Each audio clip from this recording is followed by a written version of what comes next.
Well, wasn't that interesting? Here we are, night one, day one of the 2024 NFL draft, and it is in the books. And there are, as there always are, winners and there are losers. Now, it's easy to figure out who the winners are, and we're going to talk about that tonight. The obvious winner in this entire draft, I'm going to tell you right now, is the Atlanta Falcons. They got my QB2 or QB1, Michael Penix Jr. out of the University of Washington with the eighth overall pick.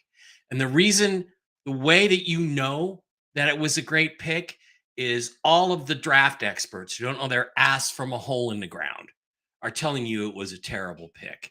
That's how you know it's the best pick of the night. And we're going to discuss that. We're also going to discuss something else that's really, really important to figure out. Who is the biggest loser in tonight's 2024 NFL draft first round? Well, the answer to that is also easy. It's the Seattle Seahawks.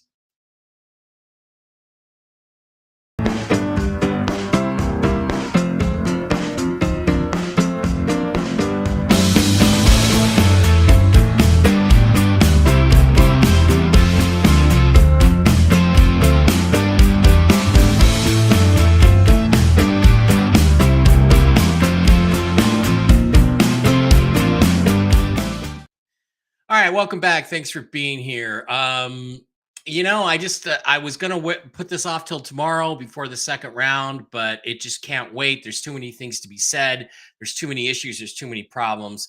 There's too many bad things that happened if you're a Seattle Seahawks fan tonight. So we're just gonna have to deal with it because I'm about three Dos Equis Ambers into the evening already, and frankly, I want to pound some more and forget that this night ever happened. Well, if you had any doubt at all, that it was John Schneider and not necessarily Pete Carroll who was behind the fucking clown show that has been the Seattle Seahawks front office for the last 10 years at a minimum, that was rectified tonight because now you know John Schneider was as much a part of it as Pete Carroll. And I'm just going to tell you right off the top, there is nothing that is going to change in Seattle with the Seattle Seahawks until this guy is gone, until we have a completely new organization come in, a completely new GM with a completely different, modernized perspective on what works in the NFL and what doesn't. Nothing is going to change. And tonight is absolutely categoric proof of that. So let's get into it. What happened tonight? Well, the first round of the NFL draft is now in the books. And gosh, it was just painful to go through because you kind of knew what was going to happen and you knew it wasn't going to be good for us like it never is.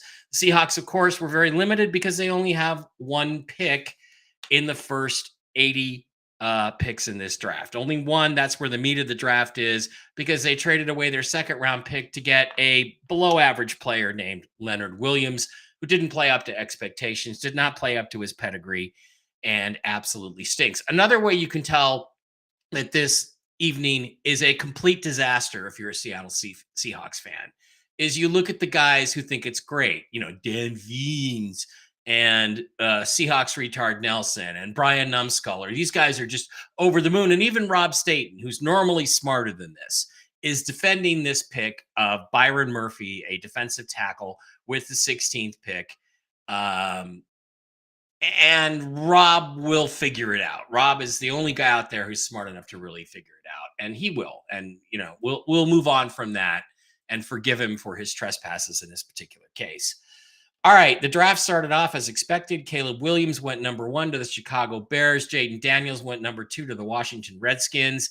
Two quarterbacks right off the bat. The New England Patriots apparently had trade offers, but they wanted so much that nobody's willing trade up. The Vikings said, okay, look, we're going to play chicken with you, and we're not going to offer you what you want for the third overall pick. So they stuck and they picked and they took Drake May, the quarterback from North Carolina. I think May is most likely the biggest bust of the quarterback class in 2024. This was a terrific quarterback class. And by the way, all the people who are in my Twitter feed, up in my face, arguing with me, which is fine. That's what Twitter is for arguing. are trying to, they're going to find out that these guys that think that they're experts are not experts. And all last year, when I kept saying we have to trade up to number one, we have to trade up to number one, we have the juice, we have the picks, we have to go get CJ Stroud, we have to go get CJ Stroud. I said it over and over and over again. Everybody said, "Oh, well, it's a better class next year anyway." Well, it doesn't matter if you have the guy right in front of you that's a generational player like CJ Stroud is, and you have two first round picks, 5 and 20, and other picks you can deal. You go get him. Well, they didn't go get him because Pete and John are fucking idiots, as they proved tonight. And so we're stuck waiting for the 2024 quarterback class. But meantime, the ground beneath their feet has shifted. And everybody, and Rob, I'm speaking to you because I love you, man. No homo. I'm speaking to you because I tried to I am the only one in the Seahawks Twitterverse, YouTube verse, whatever you want to call it. And I'm not much of a player. I just started this channel about a month ago, 2 months ago. I'm the only one who told you teams are not going to wait. If you think you look at Michael Penix and you say to yourself, I think he's a late first, early second round pick. So I'm going to stick to my board and I'm going to wait and take him there. It's not going to happen because as we saw last year with quarterbacks going 1 and 2 and 3 and 1 and 3 and 4 or 1 and 2 and 4, whatever it was, and Will Levis going first pick in the second round, what we saw is teams are realizing that in 2024, what it takes to win a Super Bowl is you have to have an elite quarterback. So if you see a guy that has an elite trait, an elite arm, elite game management skills, elite recognition, elite running ability, scrambling ability, you have to go fucking get him. And if you sit back and say, well, it's not a good value at that pick, like some people are arguing tonight, and Rob, I'm not picking on you because I think you're brilliant for most of the time. There wasn't a quarterback there to take at 16. Yes, there was, and we're going to get into it. We're going to get into it. In fact, Rob is the one who convinced me that Spencer Rattler is worth taking at 16. So as the draft evolved, what became very obvious is everybody understands that the way that you win in 2024 is with offense, specifically with a great quarterback. It's not with defense. John Schneider, this is not 2010. Defense and running games do not win Super Bowls.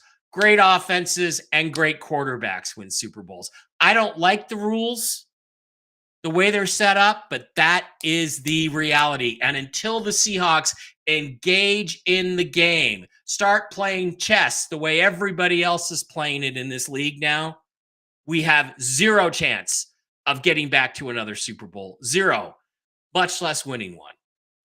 So Drake May goes to the Patriots. Why? Because they're desperate. Because they have to have a quarterback. And they thought May was the best. I think May is slow. I think he's clumsy. I think his release is shit. And I don't think he's going to be a good quarterback. Let's wait and see if I'm proven wrong on that. The Cardinals, they were rumored to be trading out. Nope, they didn't trade because they didn't need any more picks. They have 7 picks in the first 104. They are going to kill this draft. They took Marvin Harrison Jr. The number one need was wide receiver. They took the best one on the board. Chargers then surprised everybody a little bit because people thought that a receiver was going to go there. And it logically made a lot of sense because they really don't have any on their roster. But as Jim Harbaugh said tonight in a very Harbaugh-ish thing, he said, I consider offensive tackles to be weapons. So he took Joe Alt, the best left tackle in his draft, because he needed one. Not going to argue with that. The Giants were thought to be a possible destination for J.J. McCarthy, who was universally regarded as the 4th best quarterback in this draft. In fact,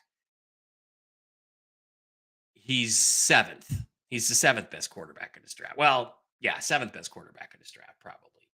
But the Giants didn't take a quarterback. They went with Malik Neighbors, the wide receiver from LSU.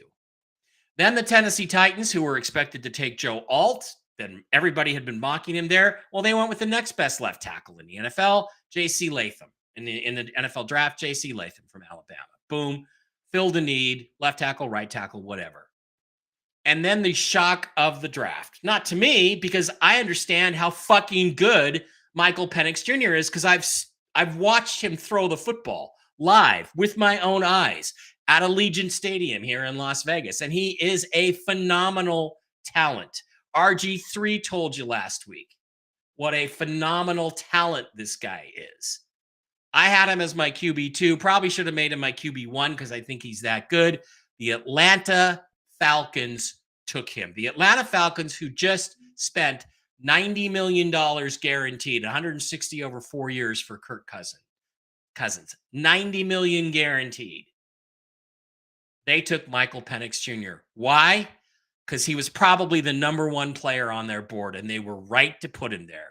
Because Caleb Williams' ceiling is Cam Newton. What was Cam Newton? A guy who put up a lot of great numbers, scored a lot of touchdowns, never won anything because he's not a winner. Neither is Caleb Williams. Caleb Williams is going to be a me guy. He's not going to be a Super Bowl champion. That's what you look for in your quarterback. That's what Russell Wilson had.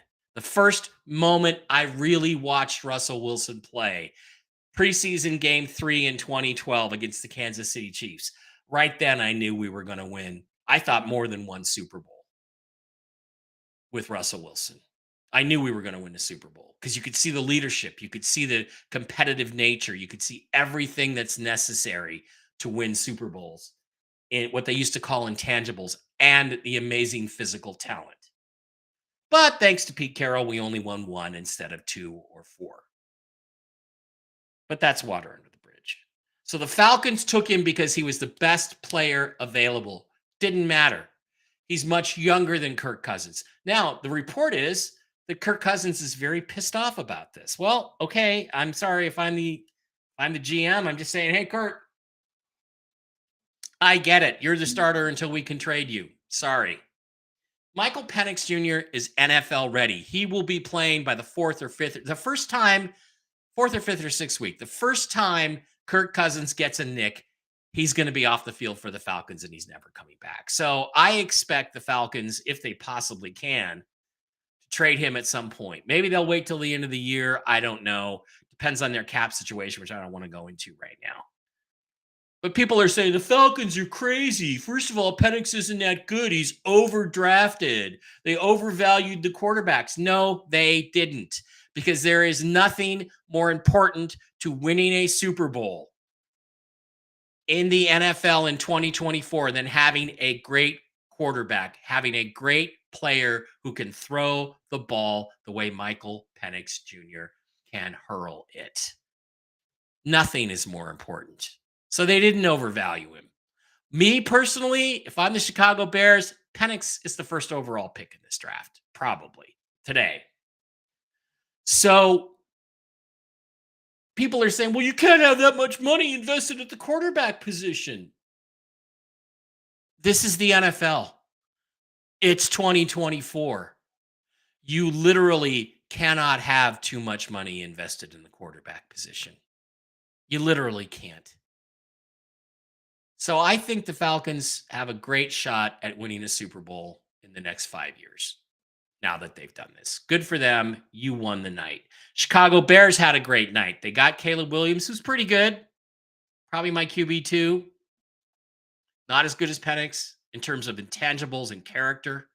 But they got Rome Odunze, the wide receiver from the University of Washington. Great for UW. The Vikings, meanwhile, decided, hey, you know what? We're not going to wait. At 11, we're going to jump up with the Jets, and we're going to take our quarterback, J.J. McCarthy. This is why you can't have nice things, Vikings fans. This is why. J.J. McCarthy is shit, okay? He's probably actually – Drake May is better than J.J. McCarthy, but J.J. McCarthy – I mean, this guy averaged 149 yards passing, I think, this season. He's not a great quarterback. He's not a great passer of the ball. He runs okay. He's got a lot of strong intangibles, but his physical talents are not much. Is he Christian Ponder 2.0? No, he's better than that, but he's not. I don't think he's going to end up being good enough. So my top 2 bust potentials in terms of the quarterbacks in this draft are McCarthy and May.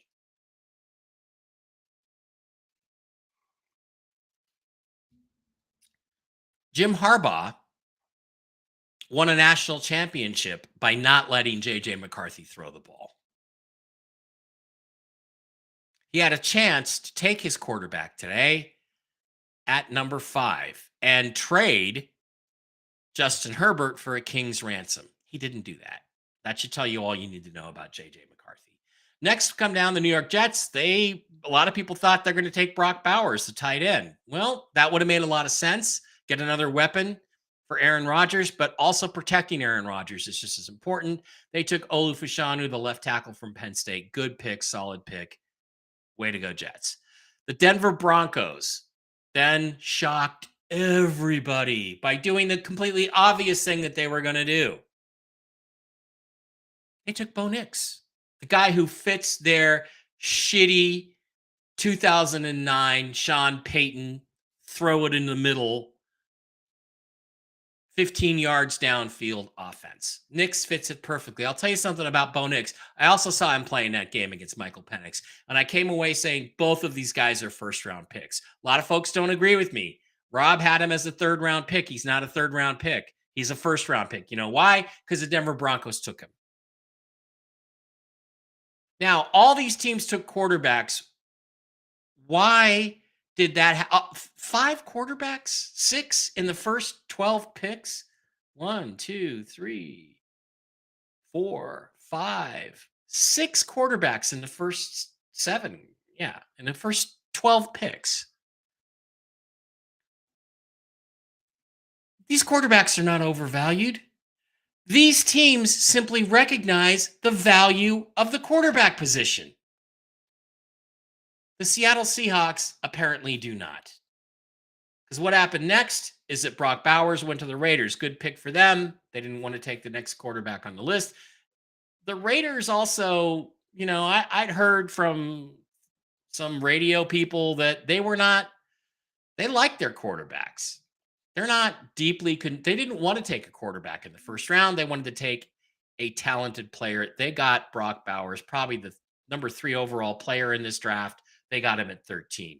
The Saints came back and took Talise Fuaga, excellent offensive tackle, filled a need.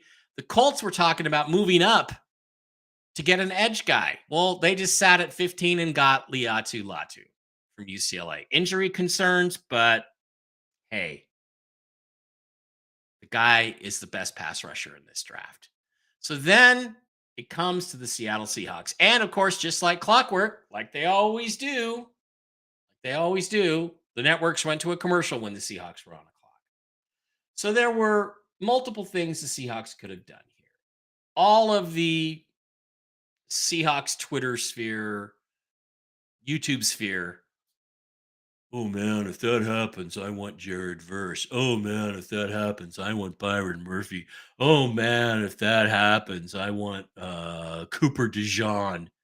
Cooper DeJean. Shit. Didn't even go in the first round. You know why? Because he sucks. Because he's not a first round pick. Okay. Oh man, Troy Fautanu. Oh yeah. Or Talise Fuaga. Well, Fuaga's gone. So now you're stuck. So the Seahawks are sitting here, and according to recent reports, they had 4 good offers to trade back. And they didn't do it. They stayed at 16 because they were so enamored with Byron Murphy.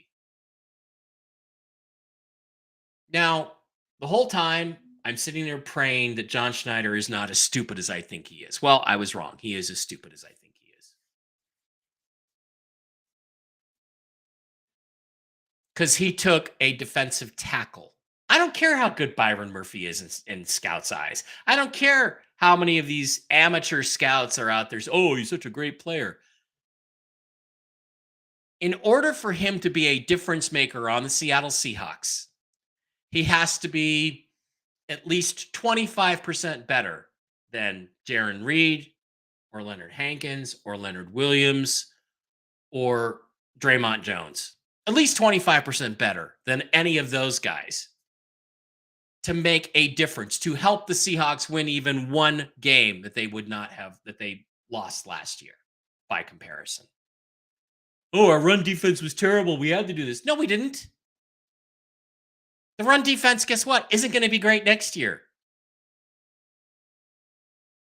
It's going to be better, but it's not going to be great. This guy is not the next Aaron Donald. Okay. This is not the Rams getting Aaron Donald at 14. This is a run of the mill mid first round defensive tackle position player. We have now taken 20 straight position players since we traded Russell Wilson on March 8th, 2022, a day which will live in infamy, when we traded away our last hope to go to a Super Bowl. Which, would have been fine if they'd actually executed the last two drafts properly, but they didn't. So, to make room for this guy and to get under the cap, they're going to have to cut maybe Reed and Draymond Jones, or they're going to have to restructure contracts. I don't know what they're going to do, but I can't see him being in a rotation with those other three guys. They will not have four of these 34 defensive tackle types, which is kind of what Murphy is. I don't see it happening. Do you think, honestly, that Byron Murphy is going to be a better player next year than Jarran Reed? No, probably not. Might be as good, probably not better. Leonard Williams? No, I don't think Leonard Williams is very good at all. He played like shit last year when we got him. Now, I have said for years, for about 3 years, that this defense is less than the sum of its parts. The problem with the Seahawks defense the last 3-4 years has been Pete Carroll. Clint Hurt to a certain extent, and whoever the DC was before him, Ken Norton. But Pete Carroll is the problem. Mike Macdonald's coaching alone will probably bring us from 29th in overall defense to like 20th. Maybe even 15th could be the ceiling, because we have some good players on this team on defense. The schemes were just straight out of 2009, 2010. They just weren't good schemes. They didn't fit the players that the Seahawks have. So the answer to the issue is, we needed the defensive tackle. No, we didn't. Linebacker,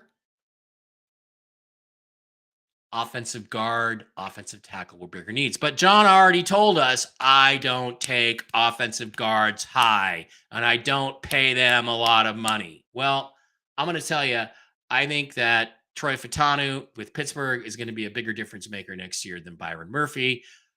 But we'll see. I hope Byron Murphy's a great player. I don't think he's a great player. I think he's going to be another good player. We have lots of good players on this defense. What they should have done is take Spencer Rattler. There were 7 quarterbacks in this draft who have a higher ceiling than Geno Smith. Caleb Williams, we weren't going to get him. Jaden Daniels, weren't going to get him. Drake May. Look, I don't think he's good, but I'm not a scout. And if scouts think he has, if he reaches the upside that scouts think he has, then he will be better than Geno is. Michael Penix, I think day one, Michael Penix is better than Geno. J.J. McCarthy, same thing as Drake May. I don't think he's that good, but scouts do. Bo Nix, higher ceiling than Geno Smith. And what we have to do to win a Super Bowl is get better at the quarterback position. First and foremost, we have now gone 3 off seasons and haven't addressed the quarterback position. So what would I do? Well, if I had 4 good offers, to trade back, I'd trade back. I pick up a second or a third or whatever those offers were. That would be the smart thing to do. And I take Spencer Rattler. I roll the dice, because there are lots of guys back in here that went in the rest of the round that I'm happy to have. I'm happy to have Troy Fautanu. I'm happy to have Jared Verse, Chop Robinson, Graham Barton, Tyler Guyton. I'm happy with those guys. I'm probably going to get one of them if I'm back here at 26, 27, 28. But I'm not taking them. In case Spencer Rattler goes, I am dropping back and I am taking Spencer Rattler. Why? Because he has first round talent. Who told me that? Rob Staten. Rob is now arguing that you don't stick and pick a quarterback just because you need a quarterback if he's not worth the pick. Yes, you do. Rob, yes, you do. The Broncos did. They're going to come out ahead in this draft. The Vikings did. They think they're going to come out ahead in this draft. The Bears did. Well, Williams is probably worth it. Yes, you do. You do stick and pick, or you trade down and you take a chance. Now, I also am looking at some rumors that the Raiders and the Seahawks and I think one other team were looking at moving up to get Michael Penix, but we're not able to do so. Again, if I'm the owner of the Seahawks, there's no such thing as not able to do so. What do you want? Our next 2 first-round picks and DK Metcalf and our 2025 second? Okay, here you go. That's how much I believe in Penix. But if I can't get Penix, my fallback position is Spencer Rattler. It's still my fallback position. So they could have traded back to 22, 24, 25, and they could have taken Rattler there. Instead, they stuck and took a player they actually don't really need. They would have been better off taking some of these other players. The Vikings traded up to take Dallas Turner, fill another need for them. The Bengals took Amarius Mims. Great pick for them. They need offensive line help. The Rams stayed where they were, got Jared Verse. The Steelers stayed where they were, got Troy Fautanu. The Dolphins stayed where they were, took Chop Robinson. A little bit of a surprise, but not really. He's a good football player, and he fell to them. Eagles took Quinyon Mitchell, the consensus number 1 corner in the draft. Jaguars traded back out of 17 to the 23rd pick with the Vikings and took Brian Thomas. Let's see what that draft was. That trade was. Houston and Minnesota. What? No, this is not Houston. This is Jacksonville and Minnesota. Jacksonville traded 1st and 7th round selections to Minnesota in exchange for 2nd and 6th rounds. Okay, that's not what happened. I don't know what the terms are, but here's the offer right here that was on the table for the Seahawks. Whatever the Jaguars gave, and yeah, that's just like crazy. I don't know. Let's jump over here and see. It's not in there. Yeah, it's Houston and Minnesota. Houston traded 1st and 7th round selections to Minnesota in exchange for 2nd and 6th round selections. It's not Houston, it's Jacksonville. Okay, Jacksonville traded out of 17, but we'll go back and look at that trade. And so the Seahawks would have gotten 23, a 2nd round pick and a 6th round pick and a 2nd round pick next year. So they would have 2 2nd round picks next year. They passed that up for Byron Murphy. I'm just going to tell you right now, Byron Murphy is not going to live up to that price. So we could have had Spencer Rattler at 23 because nobody else took him. And then we could have taken an offensive lineman in the 2nd round this year and a defensive lineman in the 3rd round or a safety or a linebacker. And we'd have 2 2nd round picks, 1st and 2 seconds next year. Now, for those of you who tell me that Spencer Rattler's not good enough to be a 1st round pick, yeah, he is. And I don't think he goes very far into the 2nd round. So that's the trade that we passed on, probably right there. So the Jags dropped back to take Brian Thomas. Terrion Arnold goes to the Lions. They traded up for that with the Cowboys. Packers took Jordan Morgan, excellent player, offensive tackle. Buccaneers took Graham Barton, kind of a surprise. I thought they'd go defense. Cardinals went to defensive end, took Darius Robinson. Kansas City Chiefs took Xavier Worthy. Cowboys took Tyler Guyton, the guy that Sirius NFL Radio, Pat Kerwin and Jim Miller had targeted for that pick for quite a while. 49ers took Ricky Pearsall. Trust me, they're trading either Ayuk or Debo tomorrow. And the Panthers traded up from 33 to 32 to take Xavier Leggetti, who had a great season catching all kinds of passes from South Carolina from Spencer Rattler, who is an NFL first round pick level quarterback. He has elite traits. He has, well, may not have elite traits. He has a lot of first round traits. So the Seahawks should have taken him in the first round. So again, now we're going to reconstruct. It looks like the trade would have been dropped back to 23, where they could have taken Spencer Rattler and not really caught a lot of flack for it. And this is the other thing. They were covered.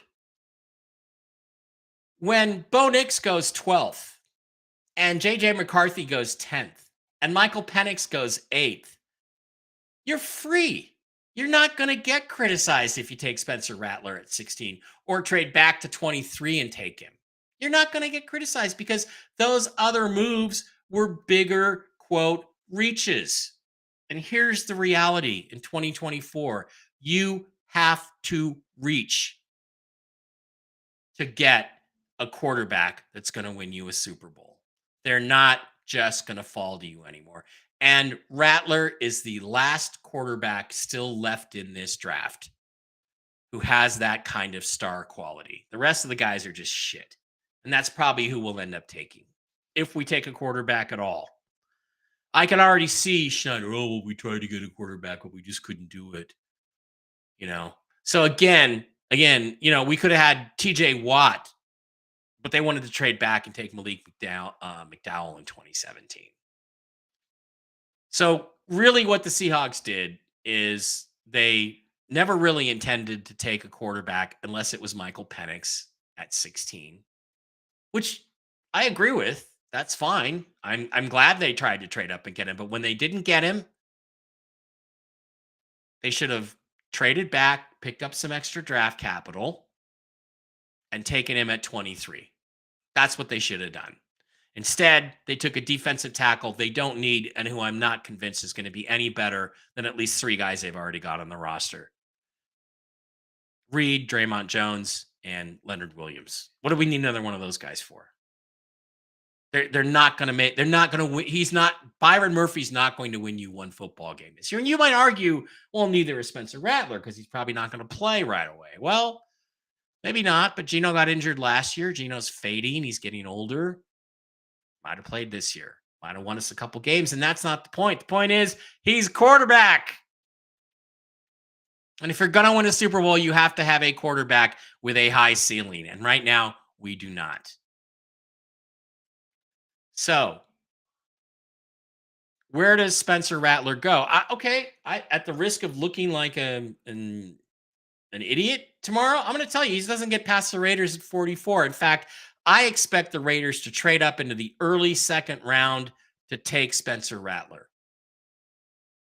So the only way you can salvage this situation, if you're Seattle, is now to trade something valuable like our first round pick next year and some other picks this year to get into this range ahead of the Raiders to take Spencer Rattler. I don't even know if they like him. They should, because they're fools if they don't realize the talent that this guy has. Look at Xavier Leggetti's tape. Look at the amazing throws he catches. If that doesn't tell you that Spencer Rattler's worth taking, I don't know what will. Do I think they'll do that? No, fuck no. You know why? Because John Schneider still thinks it's 2010. He thinks the way you win a Super Bowl is with defense and a running game. You know why? Because he's an idiot. John, I'm desperate for you to prove to me tomorrow that you're not an idiot. This is exactly the same conversation. I'm going to call Sirius NFL Radio tomorrow, Moving the Chains with Pat Kerwin and Jim Miller. I'm going to call and I'm going to call and I'm going to call starting at noon until I can get on. And I'm going to tell them, 12 years ago, 13 years ago, we had this exact same conversation, me and Pat Kerwin. It's 2011, and I said, I don't understand what my team is doing. They need a quarterback, and they drafted this guy Carpenter, an offensive guard, an offensive tackle turned out to be a guard. And we went back and forth and back and forth. And finally, Kerwin said to me, well, what do you want your team to do? And I said, I want my team to trade up into the front part of the second round and take one of these quarterbacks. I don't care which one. I like Andy Dalton, but if they like Kaepernick or if they like, forget the other guy's name, take one of them. They did nothing. They were 7-9 in 2011. That's where we're headed this year. Geno is better than Tavares Jackson or Charlie Whitehurst. I will give him that.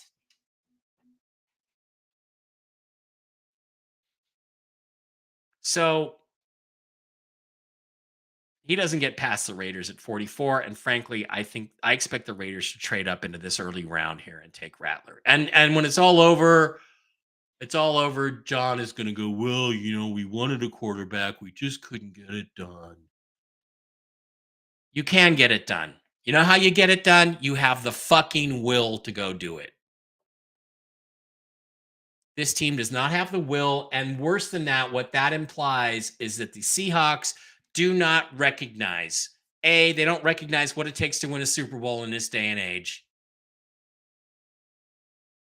And they don't recognize how other teams have figured it out. Poor Mike McDonald, guess what? You're not going to get good enough players to be a difference maker here. You're unless we get a new GM who understands he has to go get a quarterback, you're not going to win a Super Bowl in Seattle. You're not going to be a hero. You're not going to be a success. You're going to be one of those 3 or 4 years and out coordinator guys who coaches and doesn't get another chance in the NFL. The Seahawks' options to save this disaster are dwindling. Now, I also like Tua too, but he's very slight and he gets injured, but he's a playmaker. If they took him in the 7th round, I wouldn't feel quite as bad as I feel right now. But none of the guys after Spencer Rattler are worth taking. None of them. They're just the typical shit quarterbacks that teams like the Redskins have been dealing with for the last 10 years. Guys like Sam Howell. And that's what this organization has sentenced the Seahawks fans to. It's 10 years at least in the quarterback wilderness until we have a season so bad that our coach and our general manager gets fired and we end up at the top of the draft and there are some good players. There aren't any next year's quarterback class is ass. Shadur Sanders, total low character pile of shit. May have some physical talent, pile of shit as a human being. Quinn Ewers, good player. Wish he'd come out this year. Not going to, probably going to be the number 1 overall pick. We're not going to be picking number 1 because our defense is going to be a lot better now that we've gotten rid of Pete Carroll and we have a lot of talented players on offense. But the issue now is, what the fuck are you doing, Seahawks? What do you even think you're doing? I hear John Schneider's favorite player is DK Metcalf. He loves DK Metcalf. Well, then why didn't you go get somebody who can get him the ball? Because you are wasting his career. You're wasting the best years of his career. There is no point in keeping DK Metcalf on this roster and paying him north of $28 million, which is now the new standard thanks to Amon-Ra St. Brown's contract, if Geno fucking Smith and Sam Howell are going to be the guys throwing you the ball. There's no point. So we'll see if the Seahawks realize that tomorrow. I don't think they do. I don't expect them to do anything. I expect them to sit on their hands and wait until 81. And I curse them. I curse them for not taking this trade. Drop from 16 to 23 with the Vikings. You get a 2nd and a 6th this year and a 2nd next year. And you can draft Spencer Rattler at 23 and solve your quarterback of the future problem. Am I guaranteeing Spencer Rattler is going to be a star? No. but he has star quality, and no other quarterback that's left in this draft does. So my grade for the Seahawks tonight is an F. They flunked, and it's the same old shit with this front office. They don't know what they're doing. They don't understand what it takes to win in 2024. They're still operating out of the 2010 playbook. And this is another 8-9 or 9-8 season. Remember, we've been 9-8 the last 2 years with a lot of luck. We could have easily been 8-9 or 7-10.